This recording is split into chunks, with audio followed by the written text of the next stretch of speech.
Santiago, soy de la ciudad de Mercedes.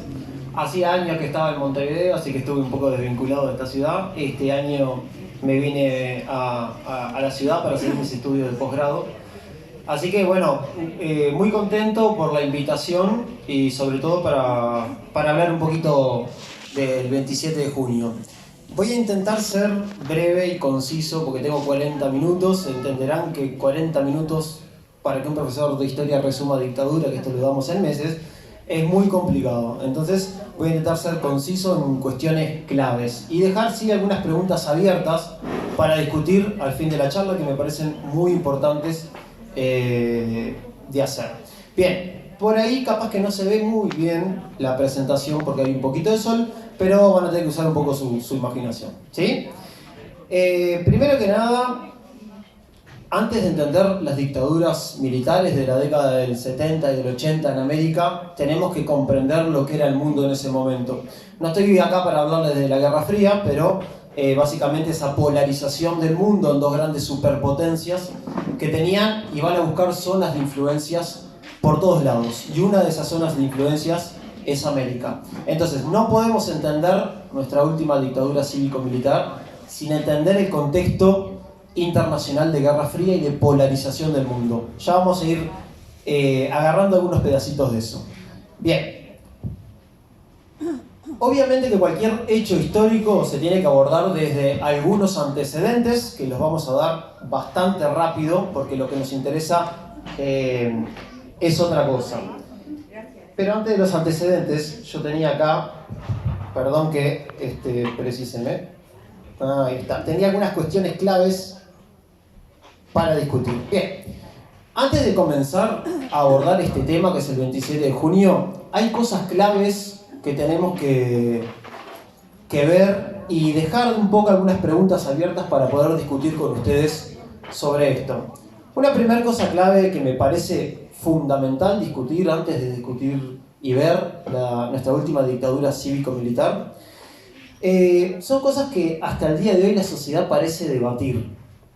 El MLN, el Movimiento de Liberación Nacional Tupamaro, y la dictadura son cosas diferentes. Eso es una de las primeras cosas que tenemos que tener claro. Suceden en momentos históricos diferentes. Eso significa que el último golpe de Estado, nuestro, no es una consecuencia directa de la guerrilla.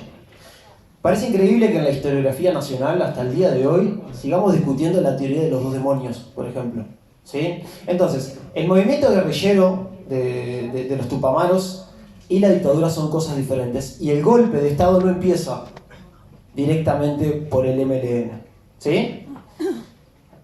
Por eso decidí de alguna forma arrancar esta charla, más que nada del año 72, cuando el MLN ya está derrotado militarmente.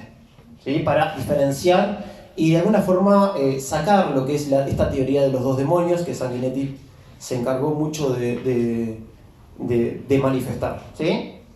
Bien, otra cosa clave que me parece importantísimo es esto: la dictadura fue cívico-militar. Eso significa que los civiles acompañaron a los militares. Y muchas veces, van a ver, los civiles fueron peor que los militares. Arismendi, de Villegas, Aparicio Méndez, de Micheli, eran civiles que acompañan a los militares. Entonces, tenemos ese concepto de que la dictadura es cívico-militar.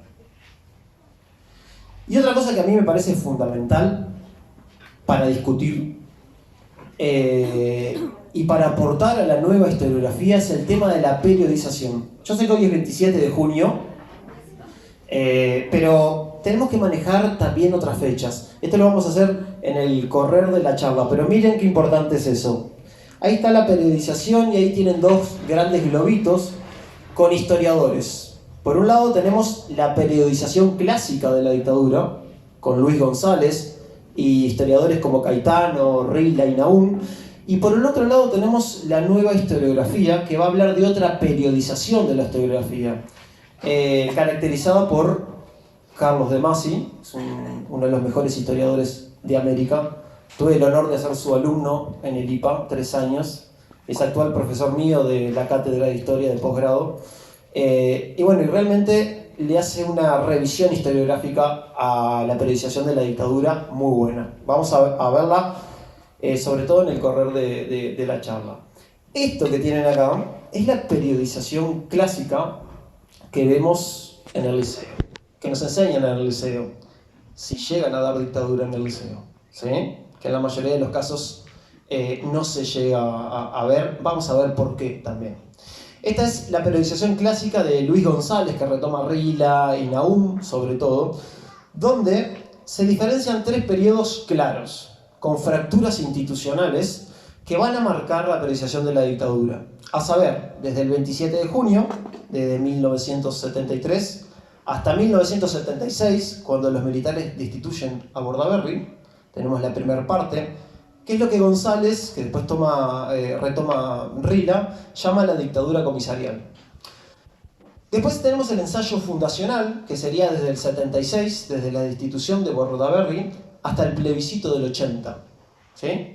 Y por último, la transición hacia la democracia, que sería desde el plebiscito hasta la asunción de Sanguinetti, hasta el regreso de la democracia. Bien, y acá está lo diferente. Si le hacemos una revisión histórica a esta cronología, podemos plantearnos varias preguntas que yo quiero dejar abiertas y después escucharlo un poquito a ustedes. Lo primero, si planteamos que el 27 de junio de 1973 es el golpe de Estado, tenemos que preguntarnos entonces si lo anterior a eso era democracia.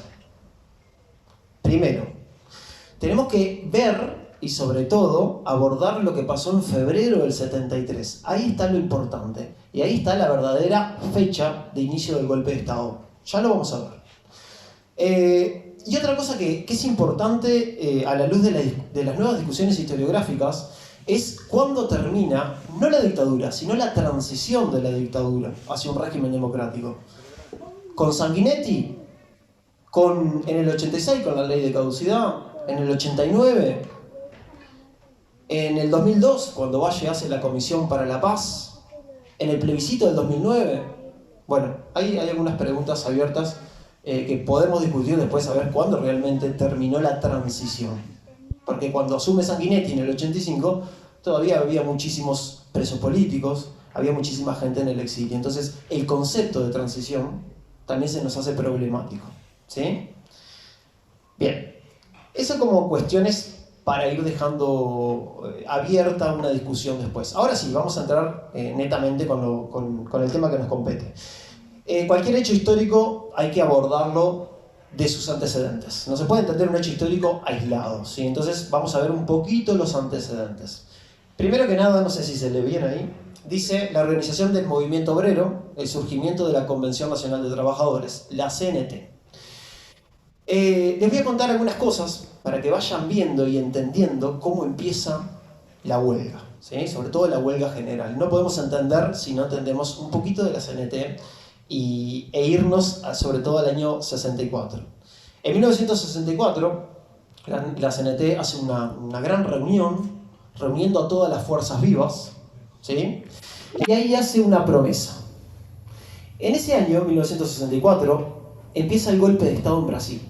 João Goulart, apoyado por Estados Unidos, rompe el régimen democrático en Brasil y empieza el golpe de Estado. La CNT, la Convención Nacional de Trabajadores, hace una promesa, que si pasa lo mismo en Uruguay, inmediatamente se va a reactivar el mecanismo de ir a la huelga general. Año 64.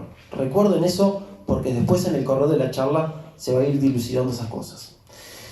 Cuando las cosas se empiezan a poner complicadas, recuerden que estamos en los años 60, intenten comprender lo que era la Guerra Fría, lo que era el contexto regional de América. Los movimientos sindicales y los movimientos sociales van a pasar a estar en el ojo de la tormenta, ¿sí? Para la izquierda, claramente, los movimientos sindicales y los movimientos sociales eran una clara toma de conciencia del obrero para salir de su alienación política y económica. Y obviamente para los grupos conservadores y para la derecha, los movimientos sindicales eran una clara infiltración marxista en aquellos momentos. Entonces, a medida que las cosas se van poniendo complicadas en la década del 60, los movimientos sindicales van a ser los primeros en ser golpeados, ¿sí? Ahora vamos a ir entendiendo un poquito de eso. ¿Cómo queda claro esto? Bueno, las medidas prontas de seguridad que se aplican en este país desde el año 63 en adelante, 63, 65, 66, 67, 68, 69 en adelante, son para los movimientos obreros. ¿Sí? Así que se empieza a englobar el movimiento obrero, el movimiento sindical y los grupos sindicales como, en una lógica de Guerra Fría, el enemigo interno. Vamos a ir entendiendo eso de a poquito. Otra cosa de la que no podemos dejar de hablar, si queremos hablar de dictadura, es de este señor, de Pacheco Areco, y lo que fue el camino hacia el golpe. ¿Sí? Esto vamos a hacerlo brevemente, así entramos directamente con el golpe de Estado. Pacheco, presidente democrático, desde 1967 a 1972. Hay que entender